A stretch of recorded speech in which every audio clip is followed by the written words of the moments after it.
വിശുദ്ധ വചനത്തിലൊരു ദൈവവചനമുണ്ട്.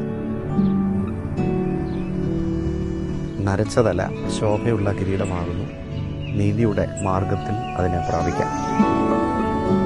അതേ തിരുവിതാംകൂറിലെ ഒരു പ്രമുഖ കുടുംബമായ കൊച്ചിയിൽ കുടുംബത്തിൽ പൂവക്കാല കുടുംബത്തിലുള്ള പ്രിയപ്പെട്ട അപ്പച്ചൻ്റെ ധന്യജീവിതം 9 പതിറ്റാണ്ട് കാലത്തെ ഏറ്റവും ശ്രേഷ്ഠമായ ഒരു ജീവിതമാണ്.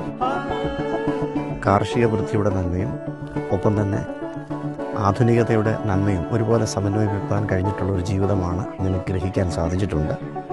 ദീർഘായുസ് സർവേശ്വരൻ നൽകട്ടെ എന്ന് പ്രത്യേകമായിട്ട് പ്രാർത്ഥിക്കുകയും ആശംസിക്കുകയും ചെയ്യുന്നു.